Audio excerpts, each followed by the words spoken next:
বিসমিল্লাহির রহমানির রহিম।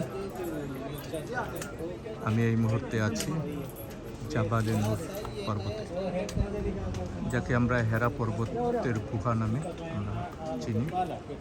আমরা স্কুল কলেজের বইয়ে এ সম্পর্কে অনেক কিছু পড়েছি। এই সেই জাবালে নূর পর্বত। এখানে আমাদের মহানবী হজরত মুহাম্মদ সাল্লাল্লাহু আলাইহি সাল্লামের উপরে কোরআন নাজিল হয়েছিল।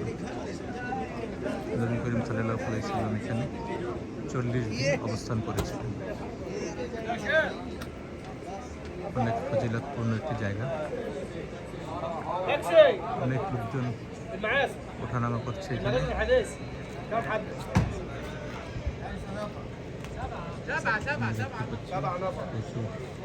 হাজিরা সেই ফজিলতপূর্ণ জায়গায়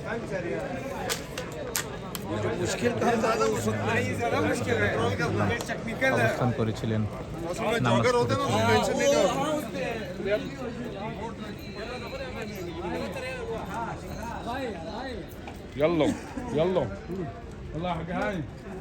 একটি বিষয়,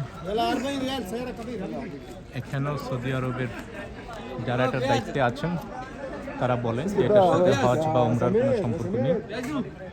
এটি হয়তো বা দেখার উদ্দেশ্যে আমরা এটা দেখতে পারি, ভিজিট করতে পারি, কিন্তু হজ বা উমরার সাথে আর কোনো সম্পর্ক নেই, বা এটা হজ বা উমরার আনুষ্ঠানিকতার কোনো অংশ না।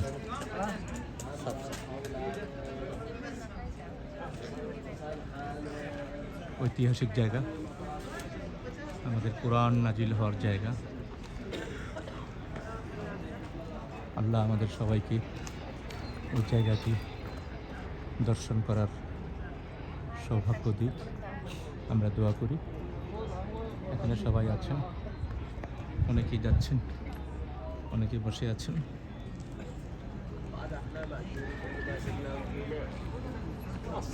এই পাহাড়টির উচ্চতা জাবালের সুর থেকে একটু কম, তবে এই পাহাড়টি অনেক খাড়া, এটা ডিপটা একটু খুব বেশি।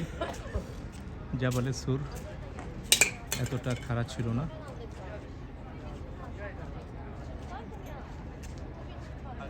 অনেক ধর্মপ্রাণরা যাচ্ছেন সেখানে জায়গাটিকে দর্শন করার জন্য। জাবালে নূর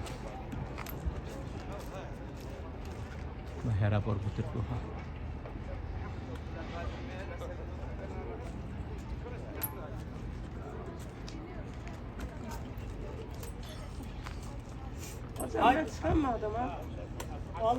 অনেক কিছু বলা আছে হাজিদের উদ্দেশ্যে।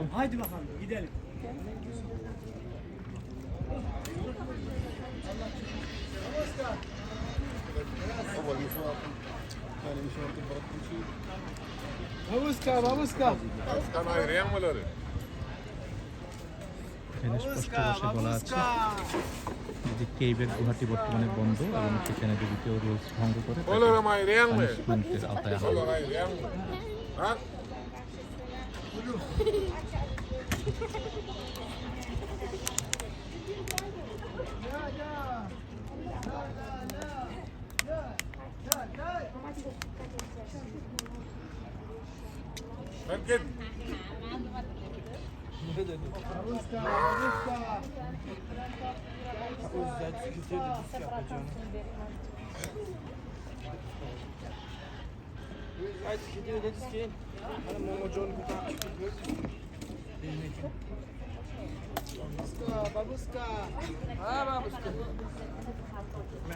আমাদের নবী করিম সাল্লাল্লাহু আলাইহি ওয়াসাল্লাম এখানে ধ্যানে বসেছিলেন এবং জিবরাইল আলাইহিস সালাম প্রথমে এখানে এসে তার উপর কোরআন নাজিল করা শুরু করেন। বর্তমানে এটাকে জাবালে নূর বলা হয়, আগে এটির নাম ছিল হেরা পর্বত বা হেরা গুহা।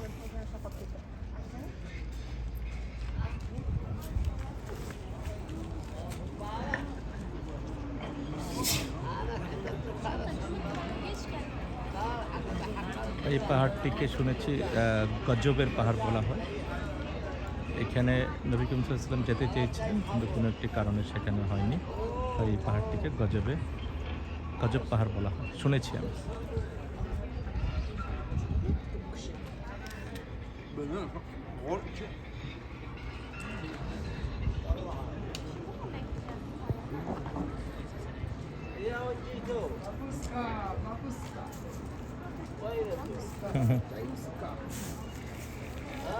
ধন্যবাদ সবাইকে।